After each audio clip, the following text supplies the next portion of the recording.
Hey, this is Ryan of Happy Healthy Vegan, and once again I want to thank my moderator Peter for once again finding me another person who's trashing veganism. This again comes from one of these "why I'm no longer vegan" people, and they just say all these non-evidence based, wacky, zany, false things about veganism. So we're gonna have a look at what this person has to say here about how it's mentally next to impossible, really hard to quit being vegan because of all these psychological traps and hang-ups that we're stuck in. So today let's focus specifically on the aspect of veganism. What makes it so hard to quit this lifestyle even when it no longer serves you? When you realize that your health, your mental state would definitely undoubtedly benefit from consumption of animal products. I mean, she says it's like some kind of well-known, well-established, empirical, evidence-based fact that if you're vegan, your health and your mental health would benefit from eating animal products.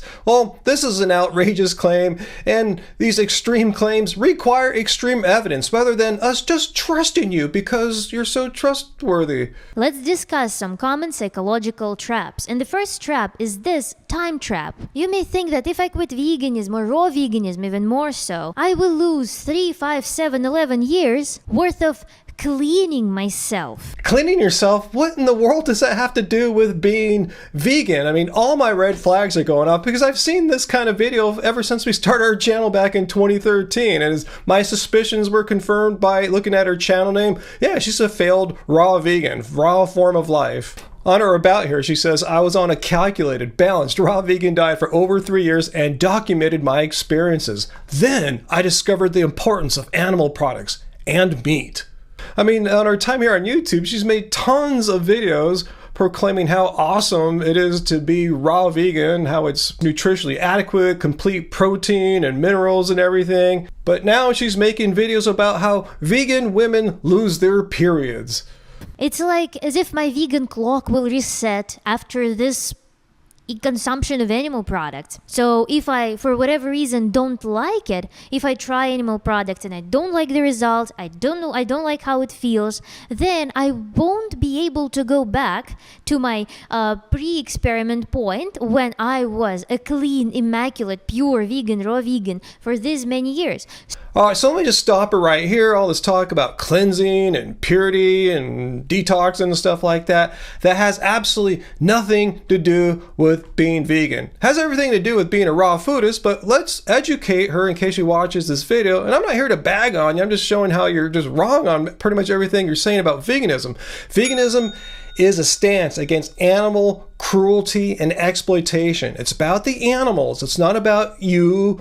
It's not about your detoxing or purity or anything like that. It's taking a stand against animal cruelty and exploitation. So if you're eating plants for 3 years and you weren't doing it for animals, you were doing it for purity, cleansing, and all that stuff, well, you're a raw foodist. You were eating a plant-based diet, but you were not vegan. Nowhere in the definition of veganism, as we just saw, does it say you have to give up eating cooked food for purity reasons or something like that. So pretty much everything you're saying here about veganism is just nothing. It's just nullified because you were never vegan and you're not describing what vegans do or what vegans believe. Not to mention you're not giving any actual evidence to support any of your claims here. Then, psychological trap number 2. But animals. You may think that I will be a terrible person if I eat animal products again. Oh, really? So my whole rant I just went through there was totally wrong? You're actually a vegan? You actually are concerned about animal cruelty and exploitation? You're against those things? You may think to yourself,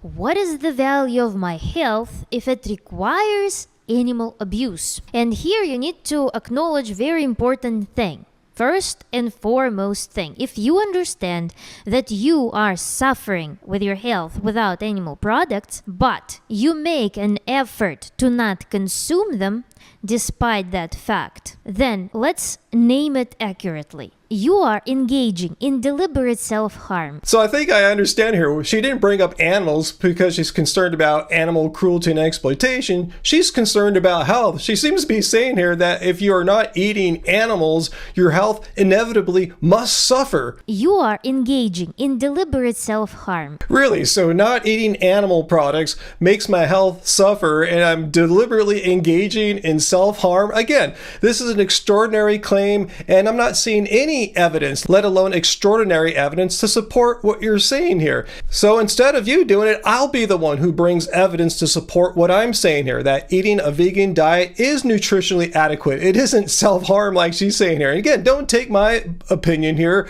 I'm just a music producer, but let's take the opinions here of health organizations from around the world who have biochemists, nutritionists, PhDs, medical doctors who have reviewed the scientific literature on vegan diets and nutrition, and there's a general scientific consensus that a well-planned, sensible vegan diet, we're not talking about some restrictive, extreme raw diet, but a sensible vegan diet is nutritionally adequate for all people. Psychological trap number 3, losing health benefits provided by plant-based eating or even raw vegan eating. You may be scared that by introducing animal foods in your diet, you will dial back on the health progress that was achieved by you switching from some dysfunctional diet to, let's say, raw veganism. So you're afraid that if you introduce meat, you may terminate the period of remission and something bad will happen. Once again, veganism is not about your health. It's about animal cruelty and exploitation. It just so happens, though, that eating a completely plant-based diet, a vegan diet,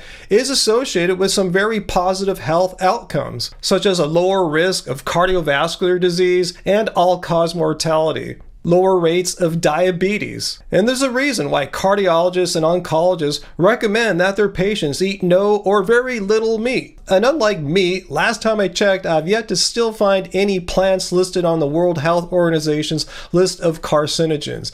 Anyway, let's move on to the last topic of hers I'm going to cover here. It's about how vegans are all emaciated and underweight and super skinny or something like that. But this community will start supporting you, even if you go completely emaciated, like happened to Jeanne Dart. She had in the comments, she had the worst thing happen. There were people cheering her up when she was already 30 kilograms of weight. People were cheering her up and go girl, your goals. So people who starve themselves, they're usually regarded as some heroes, as super enlightened beings, and this receives a lot of praise. So you may feel like you're doing something superior, something really good by going by this path of detox. All right, I'm not going to even bother displaying the definition of veganism again, because we all should know by now that veganism has nothing to do with any of the stuff she's talking about. It has nothing to do with losing weight, becoming emaciated, and praising people who are severely underweight. I mean, these are eating disorder issues, anorexia, body dysmorphia, stuff like that. That has nothing to do with veganism. Sure, there might be some vegans who have those issues, and I've noticed that there's a disproportional number of raw vegans who fall into those kinds of issues, but we could also point out that there's plenty of non-vegans who have these sort of eating disorder issues as well. So please don't say this is a vegan thing. It's not in the definition of veganism that we praise people who are losing a ton of weight in an unhealthy way. Veganism is not about you. It's not about your waistline. It's simply about not harming and killing animals. And people usually completely blink on the fact that people get emaciated is because of the body starting cannibalizing itself. Literally, instead of eating animal products, dirty animal products. I mean, this never ceases to amaze me how these people who had an extreme way of eating, and obviously it wasn't working out, if you're losing all this weight or completely emaciated, maybe you should analyze the way you're eating and realize it's not the plants that's making you emaciated and underweight. It's the extreme and restrictive form of eating by never eating cooked food, and for these woo-woo reasons, how it's not pure, it's toxic, and you need to be clean and all this stuff.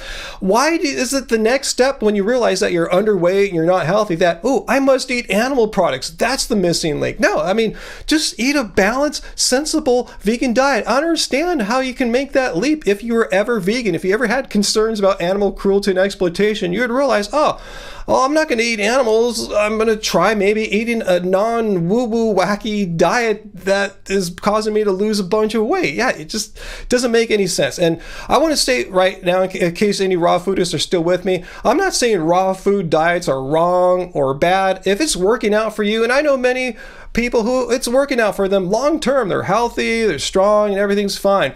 However, I find that way too many raw foodists, though, have problems. It doesn't work for a lot of raw foodists. For whatever reasons, they end up having some of these problems that she does mention, how you get too skinny, how women lose their period, and they fail. So be very cautious if you're a raw foodist. Ask yourself, why am I doing this? Am I doing this for some kind of woo-woo reasons or to get really skinny? Or am I doing it for the animals? Because you don't have to eat raw food if you're doing it for the animals. You can eat what the scientists, what the researchers say to do. Eat a balanced, sensible, well-planned vegan diet that doesn't eliminate all cooked foods. I mean, like I said, I've been covering these kinds of people, these videos, ever since we started our channel back in 2013. These people, meaning people who are eating these raw vegan diets. No one was forcing them to do it. And then they have problems and they quit and they start eating animal products and they feel better and they blame veganism. Like, no, you weren't doing a vegan diet. It was technically vegan, but you were doing a way of eating that was not recommended by any health organizations I've ever seen as far as what a well-planned diet constitutes, so you can do it for the long term. I've been vegan since 2010. That's 13 and a half years. And if raw life person who ever here wants to check out my blood test videos, I'll put a link right here. Check them out. Like, I'm not deficient. I'm not dying or anything like that. I'm healthier than I've ever been. My blood tests are better now in my 50s than they were in my 30s. That usually doesn't happen. And, anyway, leave your questions and comments down below. Let me know what you think about this phenomenon of raw foodists failing and then blaming veganism. Why don't they blame raw food? I mean, that's the logical thing to do, right? That's what you failed on. You didn't fail on a balanced, sensible, well-planned vegan diet. Why do they have to blame veganism for? It just pisses me off if I seem a little pissed off right now. So anyway, comment, leave your questions down below, hit like, subscribe, become a member, hit the notification bar to get all our content notified to you when it comes out. And if you think what I'm saying is totally wrong, if you're a raw foodist who finds deep offense of what I'm saying, you believe cooked food is toxic and I'm going to die prematurely because I eat broccoli that's been steamed, come to my Friday live stream, 6 p.m. Pacific Standard Time, and give me your evidence. I'm looking forward to it. So until next time, guys, remember, it doesn't suck being vegan.